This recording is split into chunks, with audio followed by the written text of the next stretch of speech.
just reading out loud, and you'll be interested to hear that there's a little bit of sibling rivalry coming. She's much better at reading things out loud than I am. She's much more entertaining to listen to. So I'm going to have to up my game on the reading my blog post front. Can't have that, can we?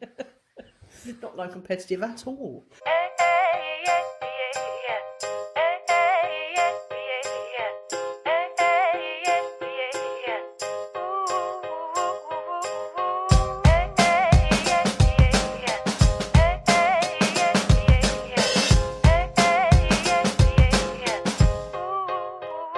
Welcome to Own It, Your Business and Your Life, with Nicola Cairncross and Judith Morgan. In this podcast, we're going to cover everything you need to embrace to become a successful entrepreneur, marketing, money, and much, much more. How to create a business doing just what you love. How to own it, your business and your life. This one will be fast, funny, feisty, and very lively. So sit back and enjoy the show. Brand new day, gotta take it on my way, gotta take it on my way. Yeah. Hello, Nicola. How are you? I'm very well, Judith. How are you? Yeah, I'm great, thank you. Lovely, lovely, lovely days. We're having these autumn, crisp, sunny, blue sky days. Great, aren't they? I know, it's quite amazing, really. It's a shame it couldn't happen during the summer. Well, it actually did in my summer, but then I think London was exceptional. Yeah, well, I think maybe Brits have a short memory for good weather. Yeah, and a long memory for bad weather. Yeah, exactly. Yeah. Even my momentum on Chrome is looking rather stormy and cloudy and not very nice today. Yes.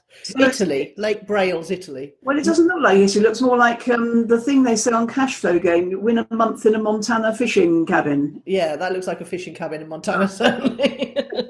But yesterday's was lovely. It was a beautiful, beautiful summer day on a gorgeous Maldives beach somewhere. My kind of place. Yeah, cool. Yeah. So these are the things that are sent to cheer us up every day. Indeed. So I had my birthday last Thursday. Oh yes, did you have a lovely time? It was a very, as Steve's mum described it, a very bittersweet day. Yeah. And I did end up in tears quite a lot. And but everyone came round in the evening, and Sarah cooked chili con carne as a surprise, which was rather nice. It is our favourite family meal, chili con carne. Everybody absolutely loves it. And so that was really, really nice. And then it's Nelson's birthday this Thursday. So looking back, I was on my birthday when the year he was born. I was within a week of giving birth, and I remember I didn't feel very well on my birthday. I had to go and lie down quite a lot. so obviously my body knew what was coming.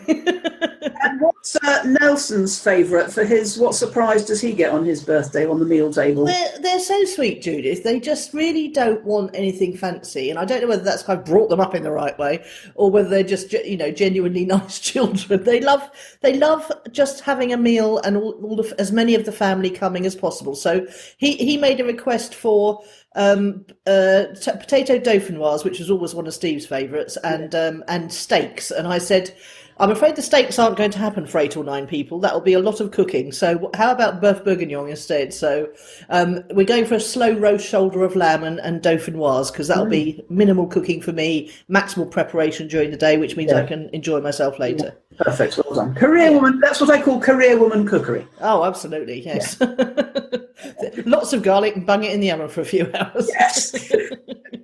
So what about you then? What's your week been like? Well, your X Factor judges got it wrong, didn't they? Oh, horribly wrong with Peyton. Well, they sent him home. We agreed last week that although you'd been premature in going public with him, he would make it to the live shows. He didn't even make it to the live shows. Yeah, astonishing, really. But he's got a rather nice video on his own YouTube channel. I've seen it. He's been very abundant, hasn't he? Yeah, yes, he has. Yeah. He's basically said it was a wonderful, wonderful, wonderful experience taking part in it. He's just a very generous man, isn't he? And he's a very talented man, so he doesn't need to worry about, it's done the job, it's raised his profile enormously. And shall I tell you what I've written down here? Go on then. And in a way, this has a business relevance. I've realised that above all, what the judges are trying to do under Simon's heavy hand is put together what they think will make a good television show. And I've written down here, it's not about musicianship, it's barely about talent. Yes, I know. And I know. Well, Heather watched it for 1 week. See, my long-running campaign to get Heather onto a talent show, just to do exactly what Peyton's done, which is to raise her profile dramatically, is failing miserably because every time she tunes in on the worst week when they're all shouting their heads off. Well, and also she tuned in on the unbearable 6-chair challenge week. Yeah, I didn't find that unbearable. I knew we'd have to have a conversation. We didn't talk about this last week, did we? No, because I didn't watch it. That's okay. Well, I didn't find it this unbearable. A, because it was squeezed into one weekend, and B, because they didn't show all the really hopeless people. They just showed the talented people, and most of those. But my objection is not to any of that. It's that they give them a chair and then take it away again. Yeah, that is horrid. Yeah. But when you think about it, though, from a business point of view of it, again, it's hedging your bets, isn't it? Because if you hang on, you might not fill your chairs. But if you fill your chairs and then swap them out, and also it's always much easier. Just let them all sing and pick 6. You can't. It's hard to do that because you've forgotten the early ones. That bloody chair nonsense is just set up to be cruel. Now, let me tell you the good news from Judges' Houses. Go on then. I am going to need, but will look utterly ridiculous in, a pair of those mirrored specs they were all wearing. Honey G, it's no, not her, Judges, particularly Alicia's. They were gorgeous. JJM, we're going to call you. Don't start me on Honey G, because she was, Sharon got it worst of all. She sent home 3 talented musicians and put through. I know. Sarah's actually got a friend called Sinem who lives in Croydon, who she's the spitting image of Honey G, although she was a little bit insulted in the early days but now everyone's taken Honey G to her heart. Look, in real life, Honey G has a recruitment business, so I actually think that Honey G's taken the piss out of the whole programme. So. I do. I totally agree with you. Yeah. But she's doing it so well, and she did seem to actually care when she got through. Yeah. But Sinem's now swapped out her profile picture for a picture of Honey G. So Sinem, in her own way, is increasing her profile by her likeness. In fact, she could probably get lookalike work. I must suggest that to her. I'm going to have another look at the final 12, but I think it's fair to say that I probably won't watch the live shows because there's nobody in there I could give a flying about. Yeah, no, there is a couple of one of the boys who sung so beautifully. Oh, actually, yes. What's her name? Nicole. She got 2 out of 3 right. She had some fantastic boys in her group, didn't she? Yeah, she did. A very strong category this year. Yeah. And I will probably be rooting for the most handsome of them, of course. Who looks a little bit like one of Chloe's ex-boyfriends, but we won't go there. No, that's good. So what about your week then? Have you got any news? Well, no, that was my week. Getting cross with X Factor again, as I promised I would, and deciding to get a pair of mirror specs. I'll tell you the rest of it in other sections. I can't wait to see these. I really can't.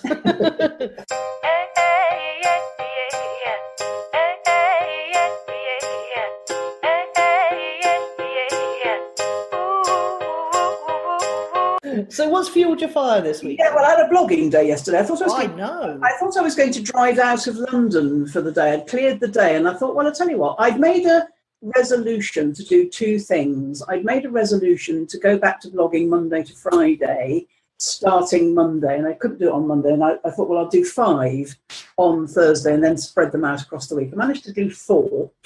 I was quite pleased with that. And I downloaded a sample of Your Woman's book, Your Woman being Natasha Courtney-Smith, who's written a book called yes. $1 Million Blog, which I think Phoebes will like because it's all about fashion bloggers, which, of course, I have 0 interest in. But I think the sample is tempting enough to get the rest of the book.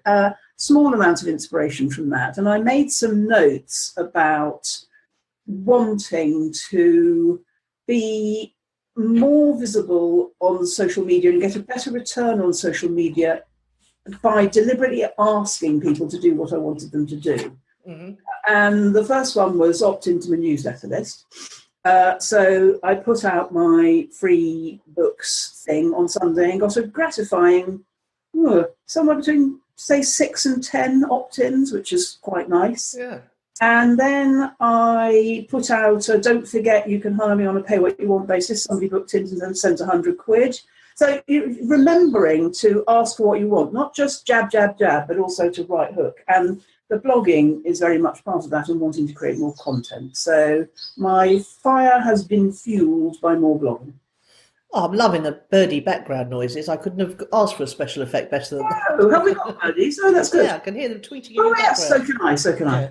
Yeah, that's brilliant. I absolutely love your writing, and I always look forward to new blog posts. So I'm sure, but you're right. You have to just think about the intent of what you want people to do at the end of the blog post, and gear it a bit towards it without being too contrived. I think. Yeah. Now, tell me what's fueled your fire. Oh, well, I've read a new book, Judith. It's called Value-Based Fees by Alan Weiss, Weiss, and it was nearly $50 or even £50, I can't remember, on Amazon. And that was a Kindle version. So you could tell that I was strongly, highly recommended to this book by lots of people I respect a lot. And it's absolutely gripping. He wrote a book called $1 Million Consulting first. And that was a bestseller for years and years and years. But this one's value-based fees. And it's really interesting about, and it saved me. It saved me from going into 2 arrangements that would have been deleterious to myself. That's a good word, isn't it? Deleterious. So basically, it's all about how there's got to be a good deal between the buyer, i.e. the client, and the consultant, and how you can really make a lot more money as a consultant if you go into a conversation establishing the value that you can bring to the table for the client, and really and to be honest, it wasn't anything really majorly new in terms of, I've read it, if you've ever read Spin Selling or Predictable Revenue or any of the books, Oren Klaff's Sell Anything, if you've ever read any of these books about selling top level services, then you would know the bare bones of this. But what Alan's managed to do is put it into a context that makes it very, very comfortable to go through a consultative selling process on the phone or in person with a client, and how that, by racing ahead and letting the client dictate, well, how much do you charge then? And you're not doing the client a good service, because you're not uncovering all the value that he might have missed on the table, or she might have missed on the table, that you can bring and uncover and help that client work through. Absolutely fascinating. And not only that, it was my favourite books were a mixture of stories, practical advice that seems very common sense, and then structure on how to do it. And this book brought all 3 to the table. It was a really good read. It's really fundamentally shifted the way I see how I do things. And he talked about the different kinds of fees. So there's commodity-based fees, i.e. when you charge by the hour and put your expenses on top. And then there's performance-based fees, which is always the one that the clients are trying to get you into. And in fact, I've had a very big client circling around recently who came initially for Facebook ads, but I've realised that she wasn't ready for that. She needed funnel building and all sorts of things, and actually doesn't have time not only to do it herself or learn how to do it herself, but to supervise anyone else to do it. So I have said, I would be interested in a joint venture with this person, because they're a prolific content creator and an established expert, which is, something I'm quite interested in now, JVing with those kind of people. But what she wanted me to do was to fill a room in November for her on a test basis. Now, I understand that she's wants to test the waters, as it were, and test out working with me. But it was all completely weighted in her direction, what she was offering. And I was just about to agree to it until I read this book, which, is no good, because you end up doing all the work, not getting a fair return on it, and feeling resentful. And it's not a good basis for a partnership. I think the temptation's always there. Now, back in the 90s, when I was an accountant, there was a lot of buzz around, should we all switch from billing people by the hour to value-based fees? And actually, my pay what you want is value-based fees. It is, isn't it? Yeah. I cannot wait, Nicola. I'm so tempted to do it now, but I can't quite do it now, but I'm very close. I cannot wait to turn my entire business over to pay what you want. Wow, the whole business. That's interesting. Because I think you'll get more. Well, you might do. When we've done it with ebooks, it's always more than you Is pay. it? Yeah. Yeah. I do, yes, and they did talk about accountants and solicitors who had Right. and the biggest enemy, interestingly enough, you saying that because you are an accountant or have been in a previous life, they said that the accountants have their hardest job getting their heads around it, especially the accountants in the firms where the Well, fees. because accountants are just dull people by and large. That's why. Well, they like to account for things by the hour. You could do it a mixture. You could do a hybrid. So you get your fees covered. So, for instance, with my current conveyancing solicitor, she told me in advance that no matter how much work she put in, it would be 900 quid. Now, poor woman, she's done so much more than 900 work. But if you're professional, you could say, right, I'll agree your basic fee. And here are 2 additional incentives. If you achieve this by this date, that, and if you achieve this by this date, that. Yeah. You do that with builders and all sorts. Yeah, but that's a performance-based fee. It's on top of their fee. Yeah, but that's the one you've got to avoid at all costs, because a lot of the times when people suggest performance-based fees, there's absolutely there's so many different variables. No. You've had your basic fee paid, okay? Yeah. There's an opportunity to earn more money on top. And for ambitious people, then there's that option. In fact, I'm working on that with one of my clients, and it may come off, it may not, but she's had a fabulous fee for the work. Yes, but I've obviously not read the book well enough, because all of my instincts are saying that isn't the right way to go about it, because you're still a commodity there. Whereas what you do with value-based fees is you come in and work out together what the top potential upside on this is, and then you work out your fees based on usually 1/20th, but it can go up as high as 1/5 of the so your fees are an investment where they're going to get between 5 and 20 times the return on their investment, which means that you're leaping yourself out of the £1,000 a day bracket, £500 a day bracket, or X number of fees plus a bonus on top for performance, often that performance being affected by...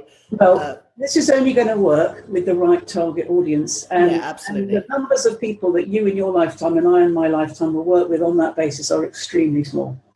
Well, I'm going to try it, because I don't want to work with too many people now, and that's the whole point of going to Well, yes, I want to work with the right people. Want to work with 5, and you certainly could find 5 who would go for that, yeah. Yeah, I think so too. So, that's what I meant by extremely small. Yeah.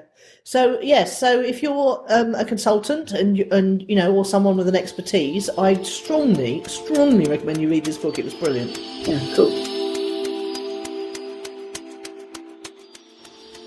If you are bored by working for someone else, or tired of trading time for money, or a business owner who's ready to travel and have adventures, then Own It the Summit is for you.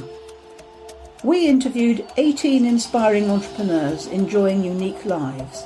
Now you can dip into those lives and decide which of the business models will work for you. Our interviews will show you how to design your dream life beyond the laptop and how to live and work in your favourite ways and places. Our intrepid 18 share the tools and techniques they use to work on the go and what living and working in total freedom really feels like. Find out more at ownitthesummit.com.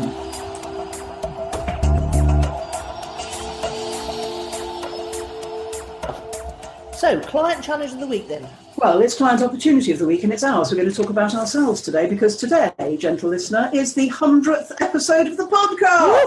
Woohoo! Cue champagne noises.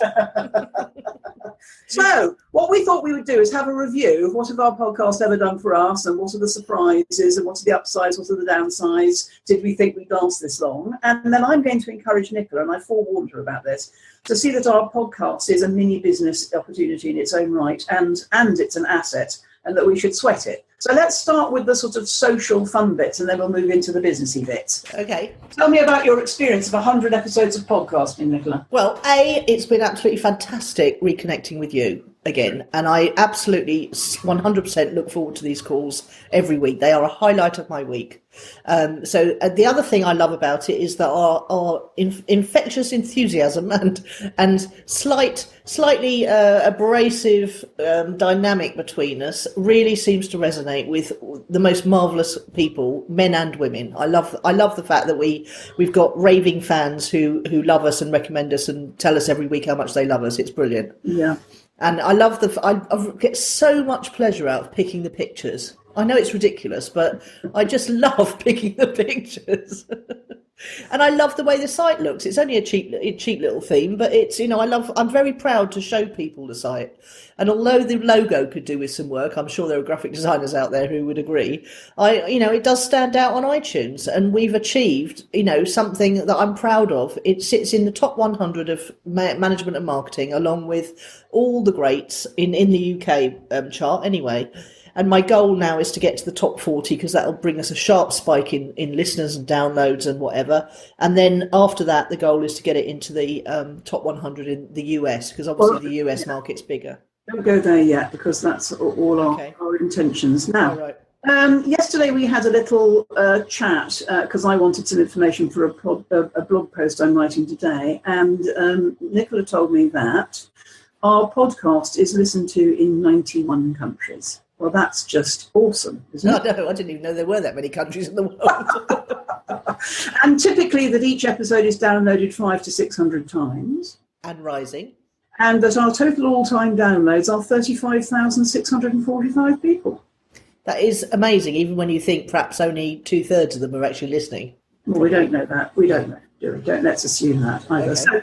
So, what surprised you about it? I know what you're going to say, that we've made it to 100 at all. Yes, because I've looked on it as a marketing exercise, really, to showcase both of us in a way that is honest and authentic and brings people to our businesses.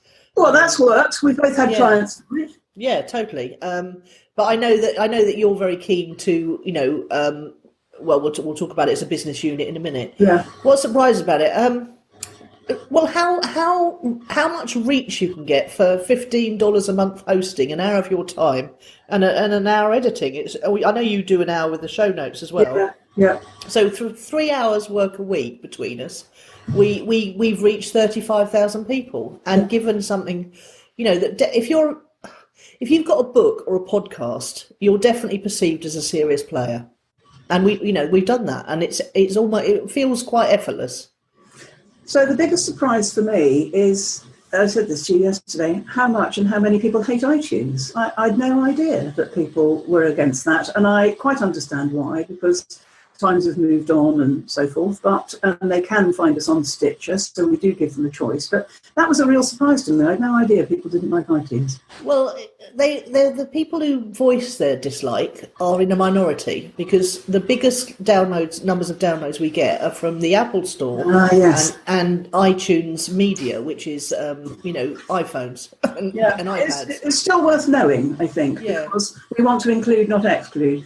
Well, we're also on SoundCloud, I think, and that it goes automatically onto SoundCloud. We don't ever think about that because we don't, it's all set up to do it automatically. So there's the point. There's the point of what I wanted to make client opportunity of the week about. We haven't really thought very much at all about this. We just turned up and done it and had fun, and that's been great. And I'm thinking, if we've achieved all that in 100 episodes, what's all before us in the next 100 episodes? And I think that's where our real opportunity lies. So we had a little conference yesterday, and I don't like goals, and you're frightened of disappointment, but between us we managed to cobble together that we are currently at number 80-ish in the What's Hot in Management Marketing, and one of our what we said was, wouldn't it be lovely if? So wouldn't it be lovely if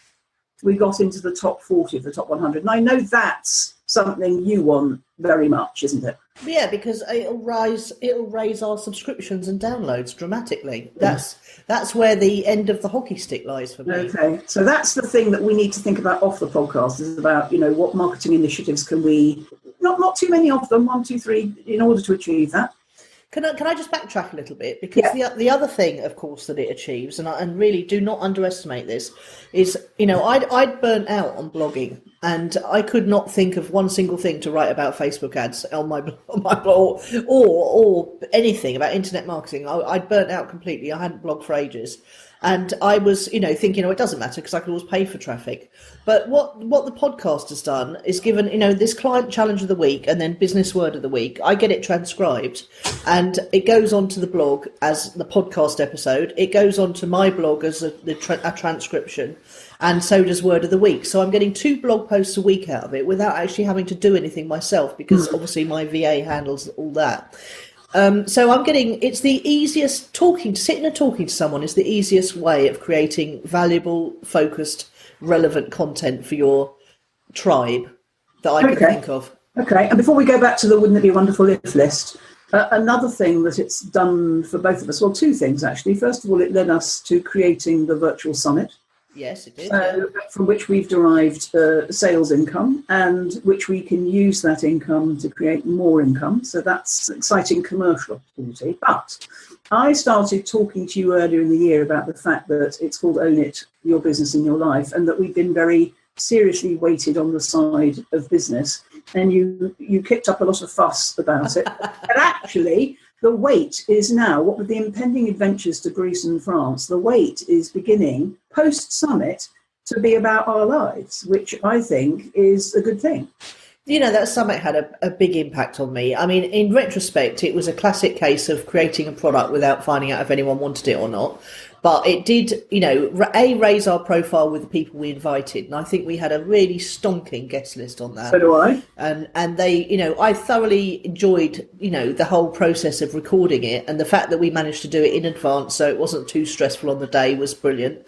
And you were an absolute trooper through the organisation of all of that. But it definitely had a massive impact on me at a time when I really needed it. Because obviously Steve died in March. We did the summit in June.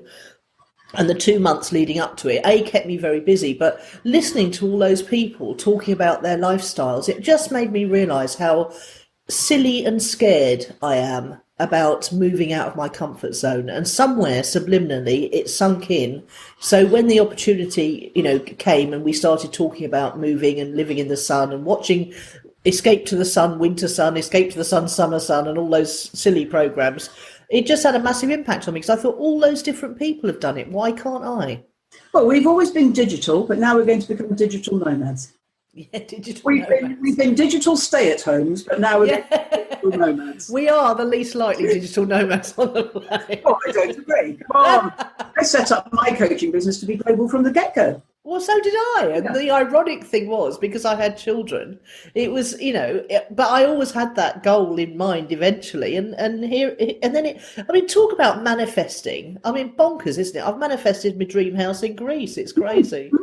Right. So let's go back to our Wouldn't It Be Wonderful If list. It's 1, 2, 3, 4, 5, 6, 7 points long. The first one is about being in the top 40. The second one is we want to create more sales than our summit recordings. The third one is we want to be listed in some sort of authority collection of entrepreneur podcasts. Yes, like the Observer top 20 podcasts for entrepreneurs list or something. That would be nice, wouldn't it? Yeah. We'd like to attract a sponsor who'd like to get in front of our audience. Yep. And I think now the fact that we're attracting clients from the podcast proves that it does, it's got a commercial value. Yeah, we'd like to grow our audience to 100,000 by episode 200. So that's quite a big stretchy one, isn't it? Yes, I just threw that one in because I like 10. But you also think that the growth will be exponential in the second 100 episodes, don't you? Yeah, because the more listeners you've got, the more people are out there recommending you, and it grows virally, doesn't it? Yeah. I'd like to bring this list up to 10, by the way. I'm feeling very 10-y today. Okay, all right. Well, you can. This is just my blog post of my experience of the 100 episodes. So we'd like to both be regularly attracting more clients to our businesses. So we'd like it to work even better for our businesses.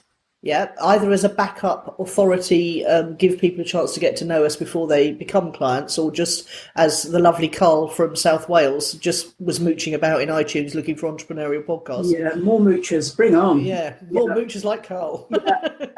I'd like to guest on more on other people's podcasts. I've always so done. Would I? Yeah, I would, and I see. I was talking to my client this morning, who's the podcast partner woman, and we were having some ideas about this. I actually now prefer the spoken word to the written word. That's interesting, isn't it? Yeah. I listen to podcasts every night to get off to sleep. which isn't, I won't say which ones are the most soporific because that's not fair, but you know, I do listen to a lot of podcasts, and I was never someone who listened to the radio. I was always a visual reading video kind of person. Now, I didn't mean from the consumption perspective. Oh, okay. I meant from the creating content perspective. Oh yeah, I mean, nothing can be easier than just talking. Oh, I don't think that's true for everybody in the world, but it's true for Yeah. people of gabby old chaps like us. But I've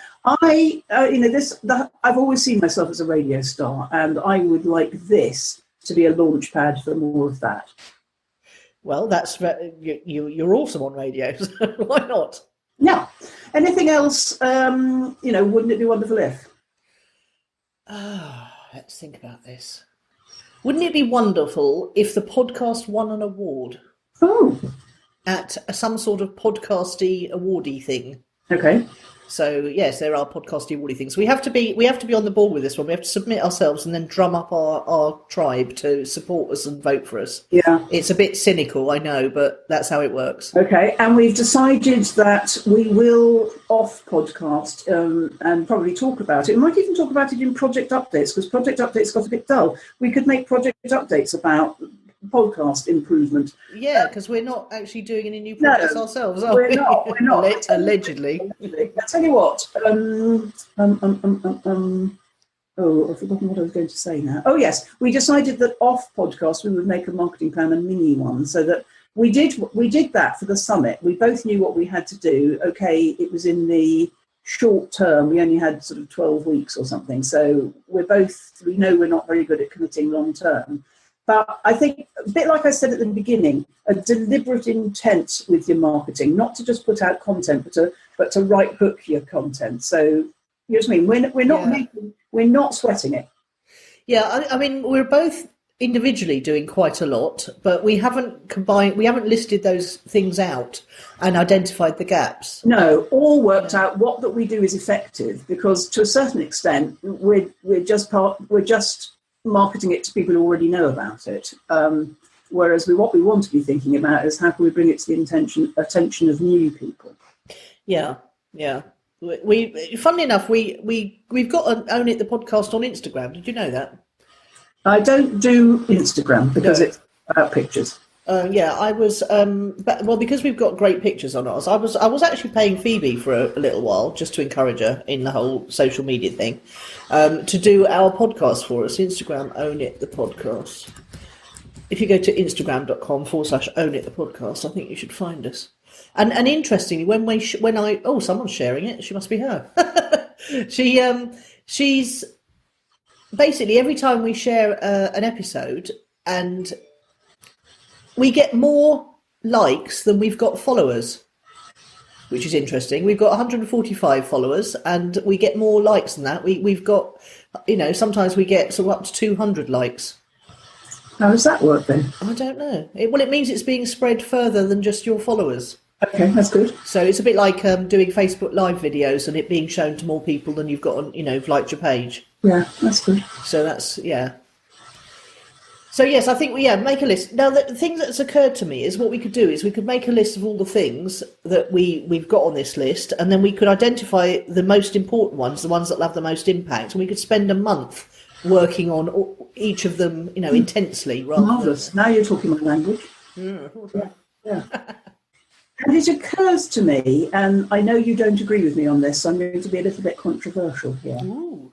But the podcast is free, and it goes out to a lot of people who we know love it very much. And one of the best ways for them to reciprocate that is by just telling another person about it.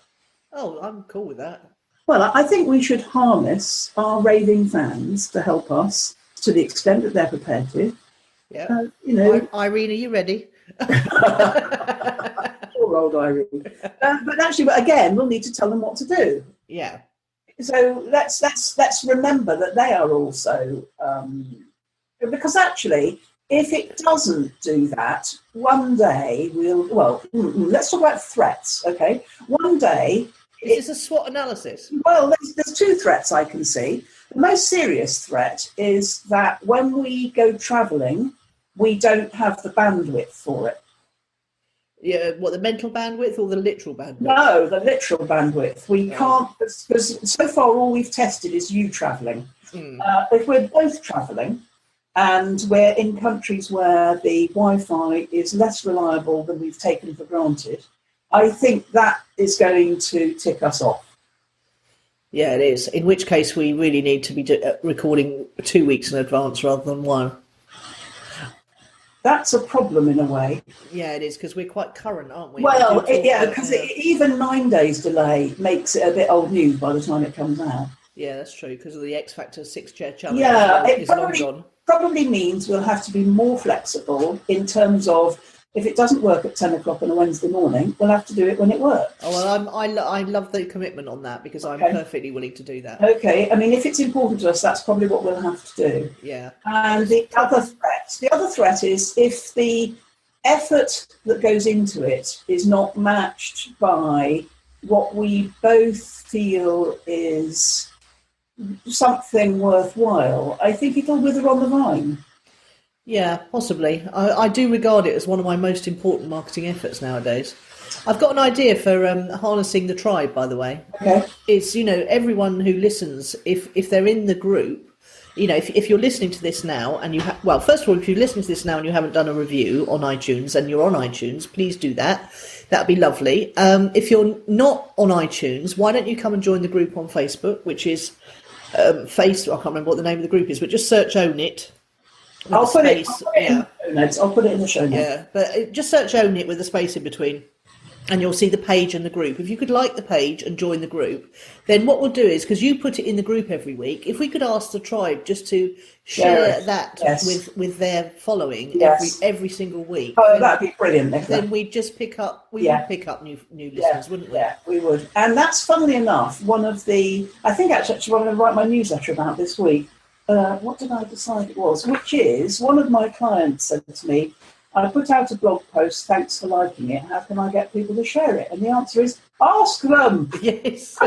And also tell them how easy it is, because, it's a bit annoying. I mean, I do a bit of social media on my phone. Myself for not remembering to say, please share and please retweet when I put stuff on Twitter and Facebook. It's bonkers. The other thing we could do is we could pick out, quotes from one quote from each episode, and just highlight that on each episode, because there is always either a witty. You're very prone to funny quotes. I sent you a message in the last week saying that bit on the front end of the one we did last week is very funny. Yeah, I know. We're definitely back to. There's always a little bit to put on the front now. I love it. Actually, I've got to check that for this week. I've just remembered. I don't know if I did that.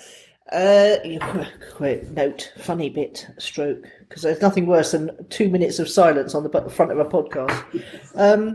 So I think how many intentions are we up to now? Are we up to 10? We must be. Sure. I got a message from my computer saying that having my blog post open was causing difficulties with the quality of our thing, so I shut it down. But that's my podcast. Mine. You have a think, and we'll make a list. But I tell you what we could do as well. It just occurred to me. If people have liked the page and they're in the group and they're listening to this and they can think of any ideas we haven't thought of, tell us. Yeah, please. Yeah, that'd be great, because we really want to. I mean, this is the main thing.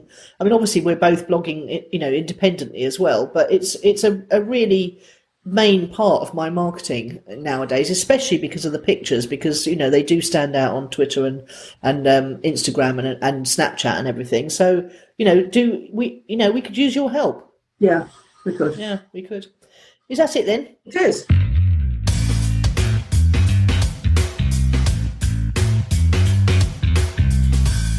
Word of the week then.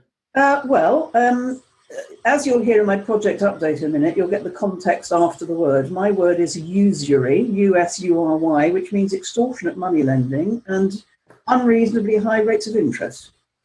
Yes, like when you see on the television, there's some payday loan stroke new credit card, and you see it's 2,300 APR, and nobody knows what that means, but it's just shocking. Well, it means you could never get out from under, even if you lived into the million years. Yeah, exactly. So you can tell us about the context then? No, I do that project updates. You tell me your word of the week. All right. Confidence. Because I've got it back.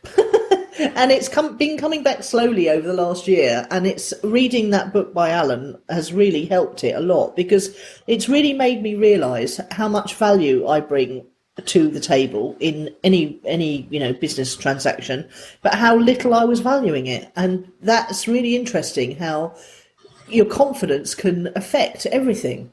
And I know, we have other listeners who struggle with confidence issues, even though they are incredibly valuable to the people they work with and for.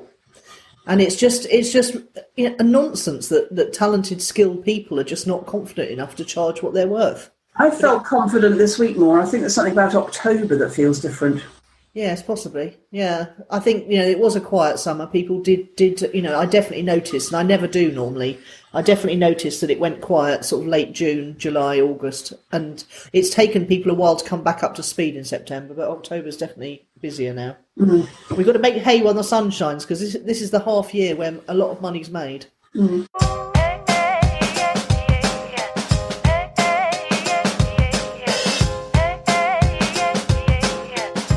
Project updates then. Well, I'm still in England. I'm still putting the bins out in South London. And the shocker of the week since last week was that we are still looking for more paperwork, believe it or not, on the topic. We're looking for an asbestos report now, which I don't believe exists. So good luck with that. And the 3 years accounts that back up the service charges. I frankly think these are now just endless delaying tactics on behalf of the buyer, and I don't know why. But the shocker of the week was that my freeholder, for whom I'm selling, sacked the solicitors with whom we've been dealing for 5 months, brought in a new firm of solicitors who trumped up an additional £10,000 of costs. Fees that I've queried with the old solicitors and they never applied. 1,800 quid, which is £1,500 plus VAT for him, the new solicitor, and interest since the court order of 8% above base. There's my usual. When interest rates at the lowest of all-time low, and the legal norm for this is 1% above base, this man has sent in a bill for 8% above base, which is £4,977. So I'm in high dudgeon about this, and my plan is to wait until the buyer is ready to exchange and complete, and then get him over the barrel on the basis of, if you want it, let's do it today, and let's either go halves or you drop this usurious claim. Did you ever sign something that agreed to 8% above base? I can't be bothered to look at the contract, but probably. Oh, right. Fair enough. Yeah. Oh, God. That's terrible, isn't it? Well, actually, that was the basis of the court case, is that the previous business I did with them matched your first rate of interest. The second one was 12%, and there was no advance warning of that, and they had me over a barrel. Yeah. And they never lent me any money. Anyway, don't go there. But anybody thinking of charging 8% above base in 2016 is having a laugh when base is 0.25%. Yeah. In a way, that new solicitor is bringing value to the relationship with your freeholder. Well, indeed. He's trying it on. He's trying it on. He hasn't achieved any value at all yet, and you can hear by the tone of my voice he's most unlikely to.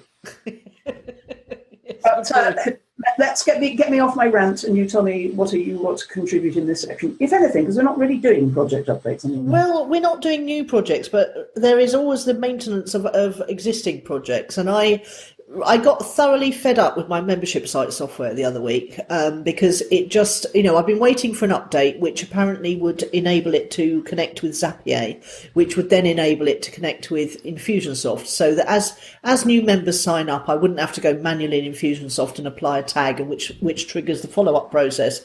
I just really thought, in this day and age, this is absolutely ridiculous that I'm using this software. But so then when the update came and it didn't, it involved a 9-step process to hook it up. I just thought, this is crazy. So I put a thing out saying that I was going back to what I used to use. But hilariously enough, because my memory is the size of a small squid nowadays, I bought the wrong bloody software. So I bought a Optimize Press membership software instead of WP Wishlist membership software.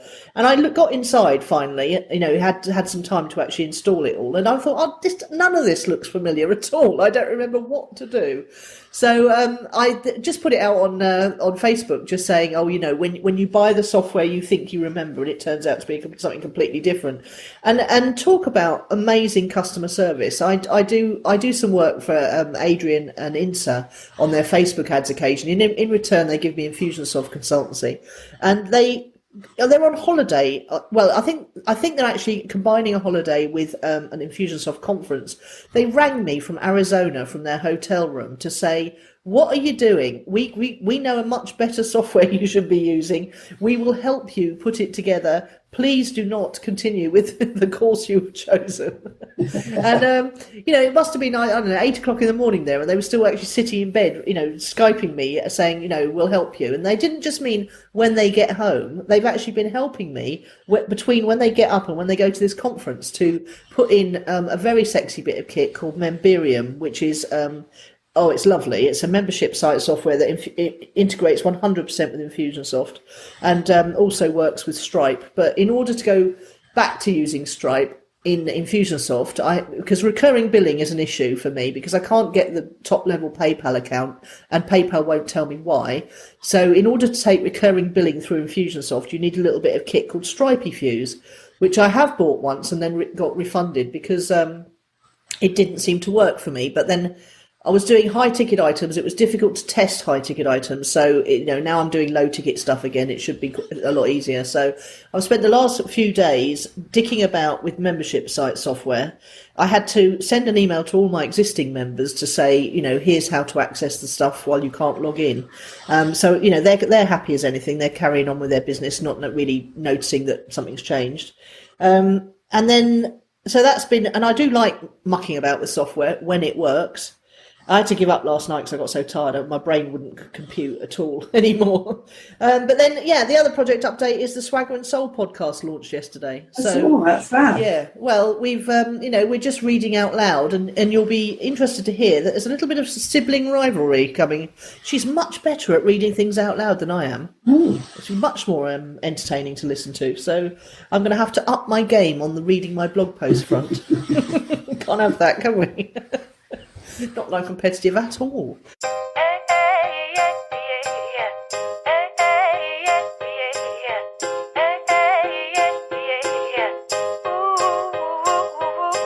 Who or what's impressed this week? I've been very taken by a whole raft of programmes on BBC Two, one of which I'm going to recommend to you if you haven't seen it, because I think you'll like it very much. Because you and Steve used to love DIY SOS. Oh, yes. Love a baby. Last week, Nick No Less, as I like to call him, and Billy and some other guy from the programme and about 7 other people created a programme. Nick was the front man, called The Retreat. Oh. Half an hour every day, Monday, Tuesday, Wednesday, Thursday, Friday, of them being at a health retreat in Thailand. Oh, hilarious. Well, and they had to do the fasting, first of all, and then their own colonic irrigation. Oh. And then vegan food, and then yoga. But all of them, even though reluctant, had the most phenomenal results. So they had their blood tested at the hospital before they began and serially through. There was a gorgeous taxi driver on it who wasn't allowed to begin the fast because he was diabetic. But once he was allowed to begin it, he came out of diabetes too within the month. God, that's interesting, isn't it? Now, this leads on to a whole series of programmes called Trust Me, I'm a Doctor and The Doctor Who Gave Up Drugs, where I don't know whether the BBC's on a campaign, and normally they're in cahoots with the big industries of the world, but they don't seem to be here. They're on a campaign to say the drugs aren't working, the yoga and the fasting and the vegan food is, and so is the turmeric. There are still, even when our podcast goes live on the 14th of October, listeners who can access BBC iPlayer will still have 7 to 12 days left to watch The Retreat, Trust Me, I'm a Doctor, the episode about turmeric, and The Doctor Who Gave Up Drugs, episodes 1 and 2. There are only 2. The Doctor Who Gave Up Drugs, a proper doctor, not a GP, a proper scientist doctor, as is the man that leads the programme Trust Me, I'm a Doctor, who you see people coming off chronic pain medication, being able to move their bodies for the first times in their lives, and a girl he gets off depression by getting her to do freezing icy cold swimming. But he's experimenting with, look, you're on these drugs, you're on massive amounts of drugs, you can barely get to the pharmacist, you can barely lift them to carry them home, and they're not doing you any good at all. And worse than that, the constant oversubscription due to patient pestering power in GP surgery of antibiotics means that if there was a world outbreak, as these, forget what you call them, superbugs get stronger, we couldn't save ourselves because we're behind the superbugs because we overconsume antibiotics. Yeah. And, the combination of these three programs where they're saying, look, the health advice we're getting is rubbish, we're getting fatter, because we're eating the wrong stuff, because the doctor told us to eat the wrong stuff, which is carbs, and we shouldn't be. The drugs aren't working. It's bankrupting the NHS and not making any better. You should be fasting on vegan food and yoga and meditation. You can stop being a diabetic. It's just phenomenal. Yeah. I remember when I went to Lighter Life, which was, a lot of people disagreed with, there were several diabetics who came out of diabetes while they were on that. Well, you know why? Because one of the best ways of doing it is losing a large amount of weight very quickly. Yeah. And also that, obviously no carbs in those packets. Yeah, so they were, Carbs be gone.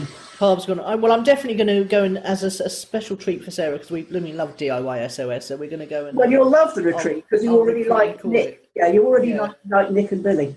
I do. I tell you, Billy is an absolute star. He's a sweetie, isn't he? Yeah, he's the electrician for anyone. He's quite grumpy in DIY SOS, not grumpy on a retreat in Thailand at all. He went on a right old rant last week because they cut through one of his electrical cables in DIY SOS. It was very funny. Everyone was quite scared. Well, you wait. The retreat, it's called. Yeah. Well, what's impressed me is Owen and John, who don't listen to this podcast and probably never will because they're two young men in their 20s who are just embarking on their first entrepreneurial endeavour. Owen is someone who used to like my daughter when they were all about 15, and then he's moved on to a long-lasting love for Sarah's daughter, while flirting with other girls in between. He's a stylish young man and very self-confident. I had him marked as an entrepreneur for a long time. Taught himself to drum, ended up going off with Chloe's boyfriend with Two Door Cinema Club as a drum tech all around the world, and he then came back and he's a born salesman. He's a charmer, he's the one who charms all the mummies and the grannies when he goes around to their houses, and genuinely we have had a very good friendship for a long time, and he's just starting out.